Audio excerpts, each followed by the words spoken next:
నమస్తే, నేను మీ RK. Welcome to code with RK YouTube channel.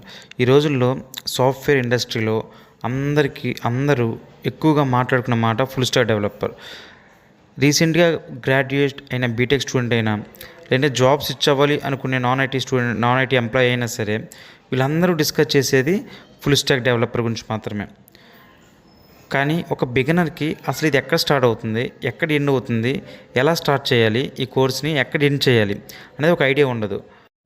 అంటే ఒక వెబ్సైట్లో మనం చూసే డిజైన్ కాడి నుంచి దాని వెనక రన్ అయ్యే లాజిక్ కానీ, లేకపోతే అది స్టోర్ అయ్యే ప్లేస్ వరకు, ఈ మూడు థింగ్స్, మనం చూసే డిజైన్, దాని బ్యాక్గ్రౌండ్ లాజిక్ ప్లస్ అది స్టోర్ అయ్యే ప్లేస్, ఈ మూడు టెక్నాలజీని కలిపి ఫుల్ స్టాక్ డెవలప్మెంట్ టెక్నాలజీస్ అంటాం.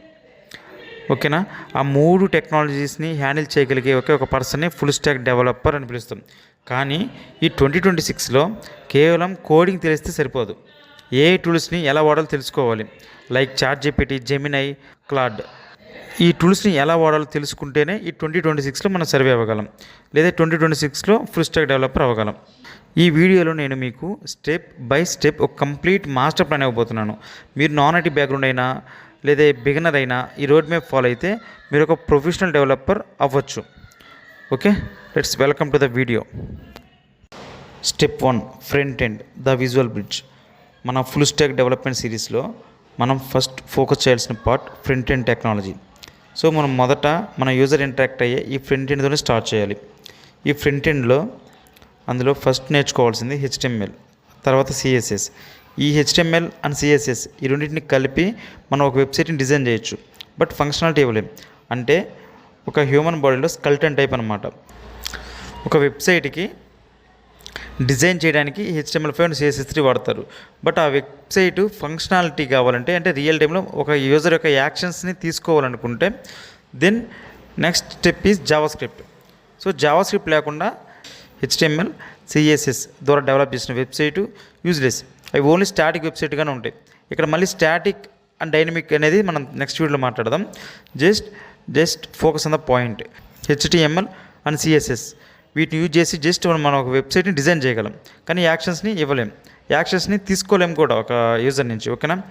సో దానికోసం మనం నెక్స్ట్ జావాస్క్రిప్ట్ యూజ్ చేస్తాం. ఈ జావాస్క్రిప్ట్ అనేది క్రూషియల్ పార్ట్. ఇక్కడి నుంచే కోడింగ్ అనేది స్టార్ట్ అవుతుంది.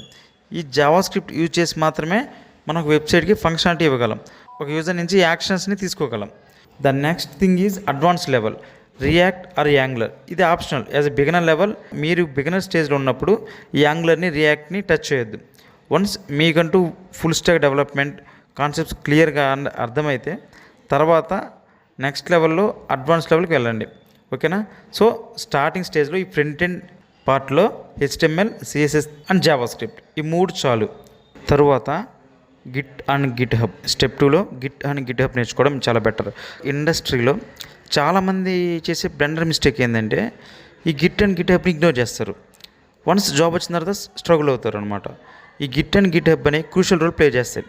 మన రాసిన కోడ్ని వేరే డెవలపర్ తీసుకోవాలన్నా, లేదా వేరే డెవలపర్ రాసిన కోడ్ని మనం యాక్సెస్ చేయాలన్నా ఈ గిట్ అండ్ గిట్ హబ్ అనేది మ్యాండేటరీ అనమాట. వీటి ద్వారానే కోడ్ అనేది ఎక్స్చేంజ్ చేస్తారు. మన రాసిన కోడ్ని వాళ్ళు తీసుకోవడం కానీ, వేరే డెవలపర్స్ రాసిన కోడ్ని మనం యాక్సెస్ చేయడం కానీ చేయాలంటే ఈ గిట్ అండ్ గిట్ హబ్ ద్వారా మాత్రమే జరుగుతుంది ప్రాసెస్ అంతా. So don't ignore this part. ఈ గిట్ అండ్ గిట్ హబ్ అనేది చాలా ఇంపార్టెంట్.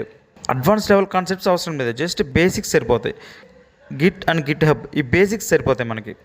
ఓకేనా? As a beginner level basics నేర్చుకుంటే చాలు.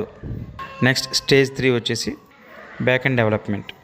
ఇది ఒక అప్లికేషన్కి బ్యాక్ ఎండ్ డెవలప్మెంట్ అనేది బ్రెయిన్ లాంటిది. ఎందుకంటే లాజిక్ అనేది మనం ఎక్కడ బిల్డ్ చేస్తాం కాబట్టి.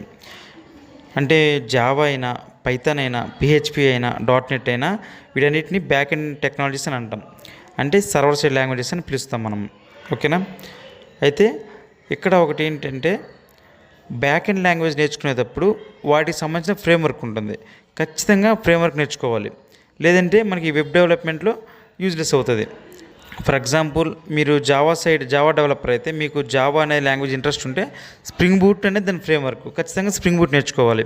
పైథాన్ ఇంట్రెస్ట్ ఉంటే డిజాంగో ఖచ్చితంగా నేర్చుకోవాలి. డిజాంగో అనేది పైథాన్ యొక్క ఫ్రేమ్వర్క్. ఓకేనా? అలాగే PHP మీరు ఇంట్రెస్ట్గా ఉంటే లారావెల్ అనేది PHP యొక్క ఫ్రేమ్వర్క్, ఖచ్చితంగా లారావెల్ నేర్చుకోవాలి. లేదు ఇంకా మీరు .NET డెవలపర్ అయితే మాత్రం C# అనేది ప్రోగ్రామింగ్ లాంగ్వేజ్ అయితే దాని యొక్క ఫ్రేమ్వర్క్ వచ్చేసి ASP.NET MVC. మ్యాండేటరీగా ఫ్రేమ్వర్క్స్ నేర్చుకుని తీరాల్సిందే. ఈ ఫ్రేమ్వర్క్స్ లేకుండా మనం ఒక full stock web application build చేయలేం. ఓకేనా? మ్యాండేటరీగా వీటిలో ఒక లాంగ్వేజ్ చూస్ చేసుకోవాలి, ఏదైనా సరే. జావా అయినా, పైథాన్ అయినా, PHP అయినా, C# అయినా ఈ లాంగ్వేజ్ చూస్ చేసుకోవాలి. ప్లస్ వాటికి రిలేటెడ్ అయినటువంటి ఫ్రేమ్వర్క్ చూస్ చేసుకోవాలి. ఈ రెండింటిని కలిపి నేర్చుకోవాలన్నమాట. ఇది back end technologies part. Next step వచ్చేసి డేటాబేస్. ఎందుకంటే ఇది ఒక అప్లికేషన్కి మెమరీ లాంటిది అనమాట. ఇక్కడే డేటా అనేది పర్మనెంట్గా స్టోర్ అవుతుంది. ఈ డేటాబేస్ టెక్నాలజీస్ వచ్చేసి MS SQL or MySQL or Oracle ఇంకా చాలా ఉన్నాయి. సో వీటిలో ఏదైనా ఒకటి చూస్ చేసుకోవాలి. మనం చూస్ చేసుకుని ఆ కాన్సెప్ట్ నేర్చుకుంటే సరిపోతుంది.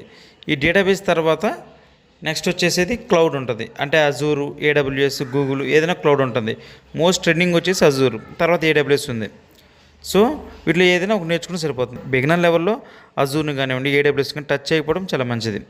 సో యాజ్ ఎ బిగినర్ నేర్చుకోవాల్సిన రోడ్ మ్యాప్ ఏంటంటే స్టార్టింగ్ ఫ్రంట్ ఎండ్ అంటే HTML, CSS, జావాస్క్రిప్ట్.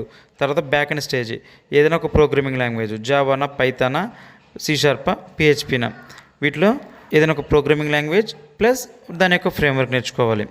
వీటిలో ఏది బెటర్ అనేది మనం నెక్స్ట్ వీడియో డిస్కస్ చేద్దాం. అలాగే తర్వాత డేటాబేస్. ఈ డేటాబేస్లో ఏదైనా ఒక డేటాబేస్ టెక్నాలజీ నేర్చుకో. MS SQL, Oracle or MongoDB or MySQL. ఓకేనా? వీటిలో ఏదైనా ఒక చూస్ చేసుకోవాలి. బట్ ఒక్కొక్క లాంగ్వేజ్కి ఒక్కొక్క డేటాబేస్ టెక్నాలజీ అనేది ఫేమస్ అవుతుంది.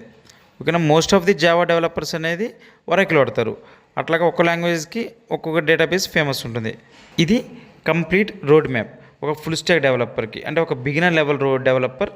ఇక్కడే ఒక బిగినర్కి ఇది పర్ఫెక్ట్ రోడ్ మ్యాప్ అనమాట. మీరు ఈ వీడియోలో కనుక వెళ్తే సింపుల్గా 3 monthsలోనే మీరు ఒక ఫుల్ స్టాక్ డెవలప్మెంట్ నేర్చుకోవచ్చు. ఈ వీడియో కనుక మీకు నచ్చితే లైక్ చేయండి. అలాగే ఎవరైతే మీ ఫ్రెండ్స్ ఫుల్ స్టాక్ డెవలప్మెంట్ నేర్చుకోవాలని అనుకుంటున్నారో వాళ్ళకి వీడియో షేర్ చేయండి, సబ్స్క్రైబ్ చేయండి. ఇంకేమైనా డౌట్ ఉంటే కింద కామెంట్ సెక్షన్లో మెన్షన్ చేస్తే మనం నెక్స్ట్ వీడియో ఒకటి ప్లాన్ చేద్దాం. Thank you. బాయ్.